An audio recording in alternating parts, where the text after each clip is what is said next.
Hello friends, welcome back to my channel. My name is Alok Mishra and today we are going to discuss the best ways to study history of English literature. And don't ask me who needs to study history of English literature. It's anyone, student of BA or MA. At any level, you may need to study history of English literature because this is the first thing that you will ever try to do if you want to excel in your studies, examination or any other level in English literature. So without wasting any time, today we are going to just dive into the concept right now. The first thing that you should all keep in mind while studying history of English literature is that there are four major components of studying history of English literature. The first is you need to study all the ages. Define the ages. For example, you must have heard your teachers saying the Elizabethan age, the Victorian age, or the Neoclassical age, or the King James age, or the age of tragedies, or the age of comedies, or the age of novels, many things like that. Ages can be named anyway, but there are certain classifications. So first thing that you need to keep in mind is you have to study all the ages that are universally classified by literary scholars and critics and recorders of literary history. The second thing you need to keep in mind while studying history of English literature is that you have to study particular authors. For example, in Elizabethan age, Shakespeare was just overshadowing everyone, but there were other authors as well. Then, when we come to the Victorian age, it generally overshadowed by the novelists, but there were certain poets as well. So, whenever you are studying history of English literature, keep in mind that you may have to study particular authors, particular poets, particular novelists, dramatists, essayists, blah blah blah, and so on. The list goes on.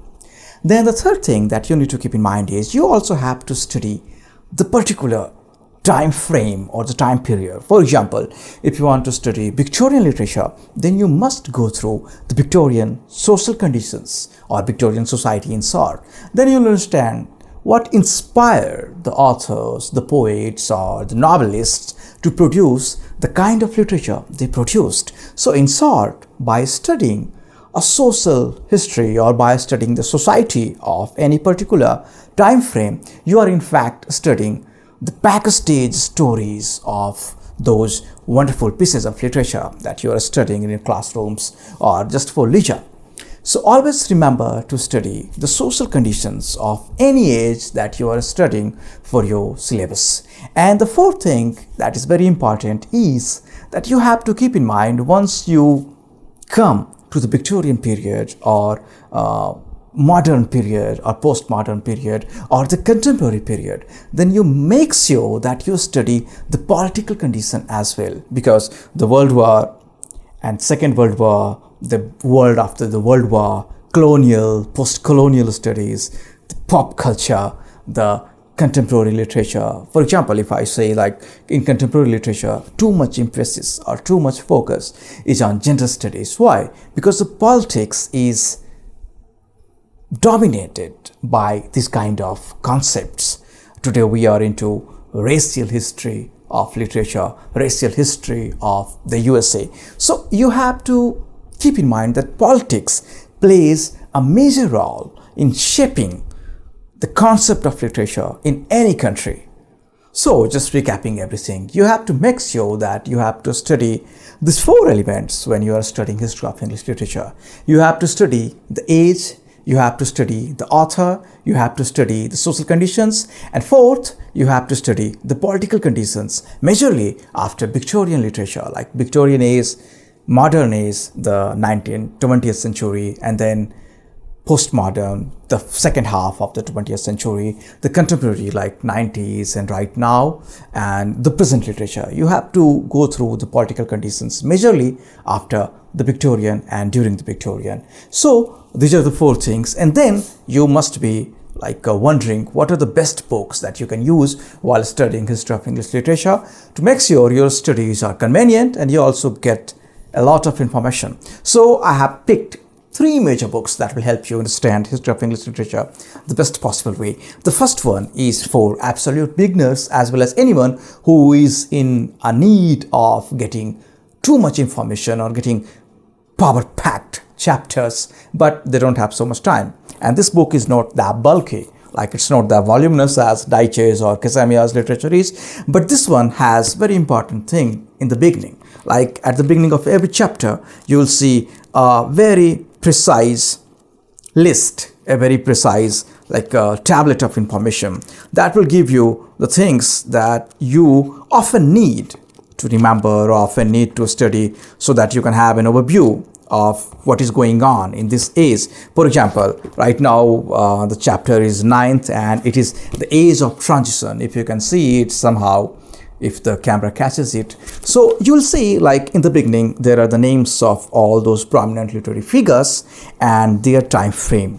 And then there are also the names of important landmark works of literature that were published in that age. So this is all. You need this much information always to be in your mind. And then the chapters are not that voluminous and there are very clear and very precise classifications as well. Every author, every important publication, and every important time frame has been discussed lucidly. And the second book is for a little advanced readers.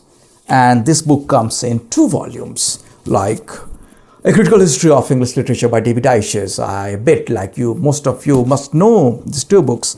And these 2 books are there because these books give you information as well as some context to the information that you are getting. And I'm sure like David Daiches will be very helpful for any student studying in BA or in MA programs. And then the final one that I am mentioning here is Legouis and Cazamian's History of English Literature. Now this book is very important. This book is important for anyone who is trying to understand the context, like as we discussed, the social history, the political history, the backstories, the backstage information about the great works of literature and the great personalities in the history of English literature. Everything you're going to get in this book. And this is very important because the discussions that these 2 authors have developed in this book, it's just mind-blowing. Like you'll be getting too much information by reading this book, and this should be read only after you have finished either one of like the book by David Daiches or the book by Edward Albert.